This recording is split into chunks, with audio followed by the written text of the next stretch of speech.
Okay guys, welcome back to Fast Channel bersama aku lagi Faiz Zanal.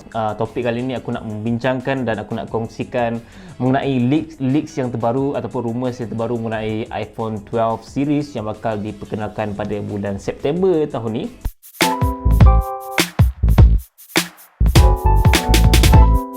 So seperti tahu-tahu sebelum ni, Apple akan perkenalkan ataupun melancarkan iPhone yang terbaru diorang pada bulan September. Sebelum ni aku dah kongsikan mengenai Apple event yang mungkin akan diadakan pada penghujung Mac ni dan korang boleh tengok video tu. Ia satu berita baik bagi aku, tapi ada rumours yang mengatakan bahawa Apple mungkin akan membatalkan event tersebut memandangkan sekarang ni kita tahu coronavirus tengah teruk sekarang ni dan menyebabkan lebih 3,000 kematian. Jumlah jangkitan makin meningkat even walaupun kita tak ada kes kematian lagi, but bila jangkitan makin meningkat itu bukan satu berita baik dan itu tentunya satu berita buruk lah bagi rakyat Malaysia especially. Sebenarnya sebelum ni pun banyak event yang dah dibatalkan, termasuk MWC 2020 dekat Barcelona yang sepatutnya diadakan tapi dibatalkan. Baru-baru ni juga Google ada mengumumkan bahawa diorang membatalkan acara terbesar diorang, Google I.O. yang bakal memperkenalkan Android 11. Sekarang ni pun ada pihak kesihatan yang berada di California, dia kata kalau boleh syarikat-syarikat ni elakkan buat event yang berskala besar sebab dia boleh memberi satu risiko yang agak besar buat orang-orang yang akan datang dalam event tu nanti. Kemungkinan besar kalau ada event yang akan datang nanti, event tu mungkin akan dibuat secara tertutup ataupun secara berskala kecil ataupun mungkin dia akan hanya sekadar online sahaja. So kita just tunggu dah lihat macam mana Apple event 2020 untuk bulan Mac nanti, sama ada ataupun tidak. Ada juga orang-orang yang mengatakan bahawa Apple event pada bulan Jun nanti, which is WWDC 2020, mungkin juga akan dibatalkan disebabkan oleh coronavirus juga. So mungkin kita akan melihat lebih banyak lagi event pada tahun ini yang akan dibatalkan. Macam sekarang ni pun, ya macam aku cakap awal tadi, MWC, Google I.O. dan pelbagai lagi event yang dibatalkan sebelum ni. Okey, berbalik pada rumours dan leaks iPhone 12 series.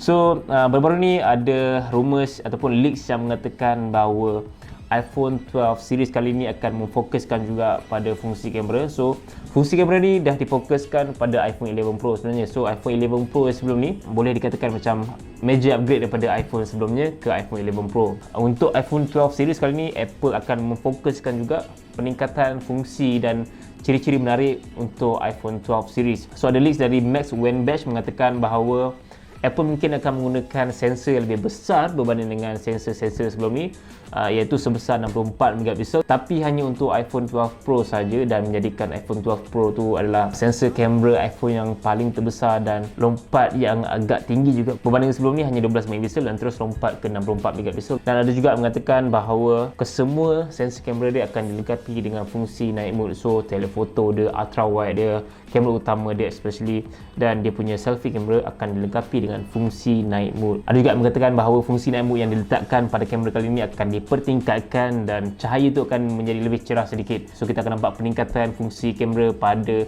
iPhone 12 series kali ini. Selain itu juga ada leaks yang mengatakan bahawa Apple akan improve dia punya Smart HDR dan color dia tu akan nampak lebih menarik daripada sebelum ni, dan dia akan dinamakan sebagai Smart XDR. So bukan H tapi XDR.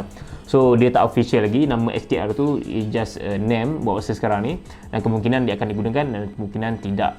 Of course, fungsi-fungsi kamera yang boleh dikatakan lebih baik dan akan dipertingkatkan secara mendadak tu mungkin akan pada versi Pro sahaja dan Pro Max, tidak pada versi biasa macam pengganti kepada iPhone 11. Untuk iPhone 12 Pro Max, ada leaks yang mengatakan bahawa Apple akan menggunakan bateri yang lebih besar berbanding sebelum ni, which is sebelum ni iPhone 11 Pro Max menggunakan bateri sebesar 3969 mAh, tapi untuk iPhone 12 Pro Max nanti akan menggunakan bateri sebesar 4400 mAh. So ada penambahan dalam 400 something mAh macam tu lah. Dengan bateri yang besar macam tu, ada juga rumours yang mengatakan bahawa Apple akan menggunakan paparan refresh rate sebesar 120Hz untuk dia punya screen display. So untuk tahun 2020, aku rasa 120Hz tu ataupun 90Hz, at least 90Hz, benda yang wajib untuk phone-phone yang ada di pasaran sekarang ni. At least kalau Apple tak keluarkan 120Hz pun, at least 90Hz pun dah cukup bagus bagi aku sendiri. Selain tu ada juga rumours mengatakan bahawa Apple mungkin akan memperkenalkan warna merah yang terbaru untuk iPhone 12 Pro kali ini, dan ia satu yang menarik bagi aku sebab aku minat warna merah. Of course, setiap tahun Apple akan memperkenalkan chipset terbaru untuk iPhone orang.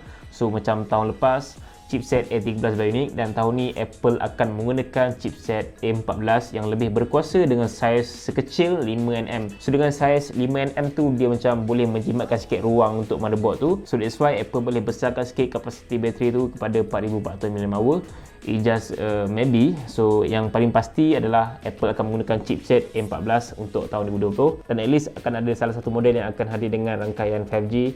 Aku mengharapkan at least pada model Pro ataupun Pro Max yang akan hadir dengan rangkaian 5G at least, sebab aku rasakan tahun depan akan lebih banyak negara yang menggunakan teknologi 5G pada rangkaian diorang. Aku rasa kalau ada 5G memang harga dia akan, Apple memang kemahal kan. So guys, aku rasa itu saja rumours dan leaks untuk iPhone 12 series kali ini, dan InsyaAllah lepas ni aku akan kongsikan banyak lagi leaks dan rumours mengenai iPhone 12 series dan iPhone yang akan datang nanti. So jangan lupa untuk like, share dan subscribe channel aku. InsyaAllah kita berjumpa lagi di lain video. Assalamualaikum.